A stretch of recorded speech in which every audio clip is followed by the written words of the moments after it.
Today we will learn how to use the where clause in SQL language to filter data. Step 1, you would need SSMS or SQL Server Management Studio install, or Visual Studio Code or VS Code install. Also, you need Adventureworks sample database. If you don't have those, you can watch my prior video. I have instruction how to install it. And also in VS Code, you need the extension called MS SQL. Install that. Then you will need to add in a connection to your SQL Server. You need to specify a name for your profile, your SQL Server instance name, username and password. Also, you can specify database name. For mine, I already done that already right here. Next step, just right click on the profile, select new query. Let's create a query where order are between 50,000 to 100,000 and they will play in 2025.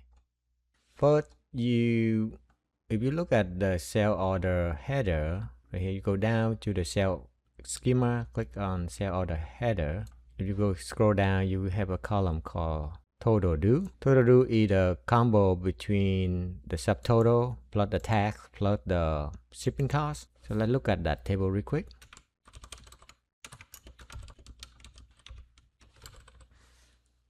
You can click Ctrl+Shift+E on VS Code to run, or you can click on the play icon right there. The total due is the amount that combine between the subtotal plus tax and plus the shipping cost.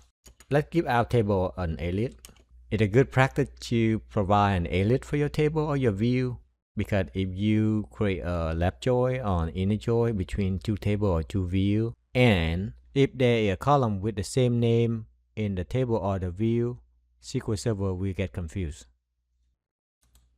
Right now we have 31,465 row. That is a number of order. Now we need to add in a where clause. Okay, where total due is greater than or equal to 50,000 and total due is less than or equal to 100,000. Let's run the query again. Now we have 513 row. If we scroll to the right, so this column should only include the amount between 50,000 to 100,000. Now let's add in another filter where the order will place in 2025. If you scroll to the left, there is an order date right there. So we need to filter on that column. And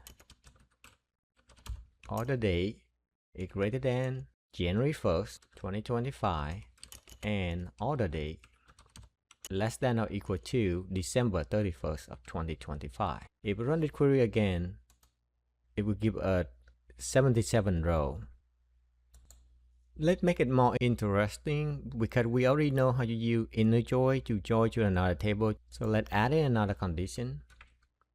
And the customer last name is Kim or Thompson. So we are trying to create a query where any order between 50,000 to 100,000 and will play in 2025, and the customer name either Kim or Thompson.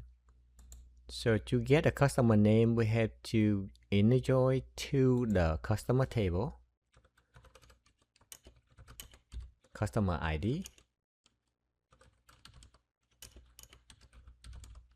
Let's include the customer column here. Run the query. This query includes all the customer table column plus all the column in the cell order header. You can see right now the customer table have customer ID, the person ID, but we don't want that. We want the customer name. To get the customer name, we have to join between the customer table to the person table. Inner join person on person ID equal person. Alright, that's the column we want to join on. We want to join on customer table person ID to the person table business entity ID. So now we can delete all the column on the customer table and include the person first name and the person last name. So those are the customer name. We can make it a little more fancy. We can concat the two columns, the first name and last name, and to give it an alias customer name. We concat the first name and a space and the last name, and we give an alias equal customer name. Run the query again. We still have 77 rows. Now we want to see only the customer with the last name equal Kim or Thompson, and the customer last name in, so we use the word in, Kim or Thompson. Run the query again. Now we only have 3 rows now. So these are the Kim and the Thompson. Place the order in 2025, and for each order, the total amount is between 50,000 to 100,000. One thing I want to clarify that the order were made by individual people, but in Adventureworks 2025 database, there are 2 types of customer. Customer number 1 are the individual, and customer number 2 is the store. So a customer could be like John Doe, or could be another store like Target. So the order are only for individual customer. So I want to note that. So I add in this line right here to clarify. And if you look at the code here, so in this table, the customer table, if the store ID is not null and the person ID is null, then that customer is a store. If the customer person ID is not null, then that customer is a person. That is the basic of how to use the where clause in SQL to filter data. Thank you.